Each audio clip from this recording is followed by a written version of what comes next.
maklumat, satu maklumat X. Nah tadi bulan September, nanti bulan November baru maklumat yang membebaskan pembukaan partai-partai politik. Nah akibat KMIP ini menjadi Dewan Perwakilan Rakyat, maka berdasarkan imperatif Undang 45 harus ada garis-garis besar daripada haluan negara. Maka GBHN pada tahap pertama itu dibentuk kerjasama antara Presiden dan KNIP yang sudah menjadi Dewan Perwakilan Rakyat itu. Jadi GBHN kita sudah ada sejak tahun 45.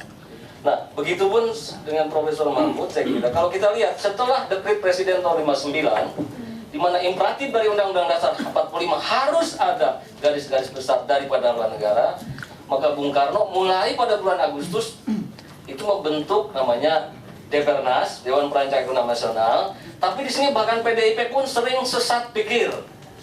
Maksudnya gini, tahun 60 baru dibuat TAP MPRS.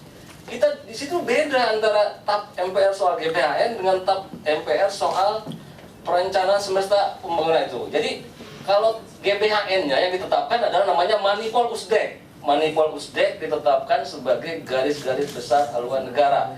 Sedangkan pembangunan semesta berencana, kira-kira kalau Orde Baru itu namanya repelitanya.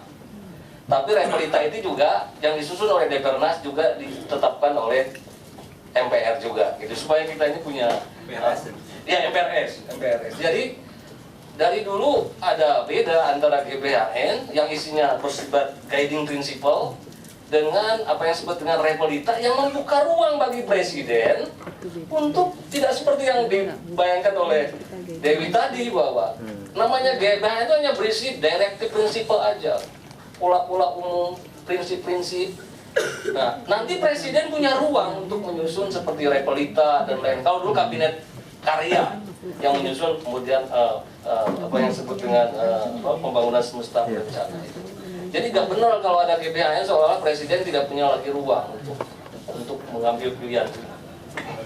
Sebentar aja karena kami mohon pamit aja rapat yang harus kami pimpin jam 2 tadi kami lanjutkan. Intinya Ibu dan Bapak, kami pertama mengucapkan kepada Menteri PKN terhadap Bapak begini maupun makanannya untuk melihat kembali hal-hal yang penting dalam ini adalah haluan negara. Bentuknya bagaimana itu saya kira nanti bisa dipikirkan bersama dan sebagainya. Yang kedua adalah tadi disampaikan di Sofian, Ibu Kariso, saya lihat Ibu pada di BPKP ya. Ada hal-hal tadi yang jangka panjang kalau kita tidak kita lihat sekarang nanti kita terlambat. Kami baru kemarin lihat demografi kita sampai 2085 bagaimana betul. Itu ternyata Pak perlu kita antisipasi dan kita siapkan sekarang.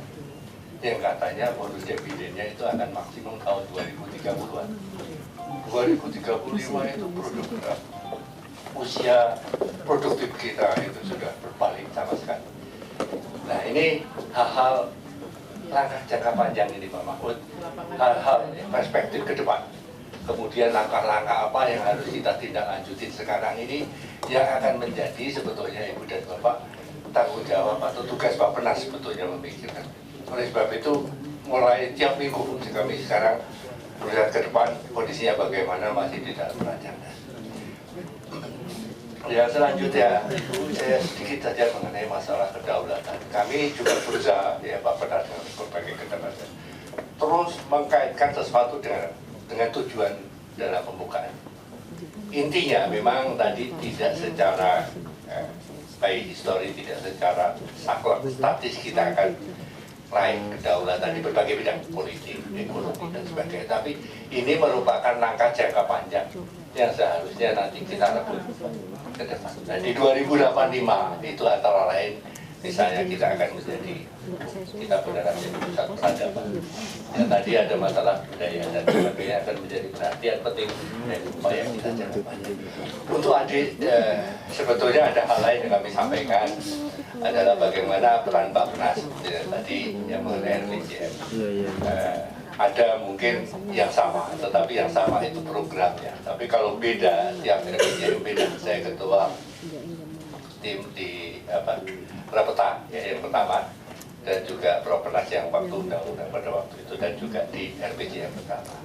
sasarannya beda, tetapi programnya mungkin sama dari departemen. Itu yang mungkin copy paste. Tapi sekali lagi Ibu dan Bapak, tadi adik-adik dan Bu saudara bagian, ada langkah-langkah jangka panjang yang harus kita inginkan. Misalnya Pak Mahfud, 2045 saudara kita yang Klik like, share, dan jangan lupa subscribe.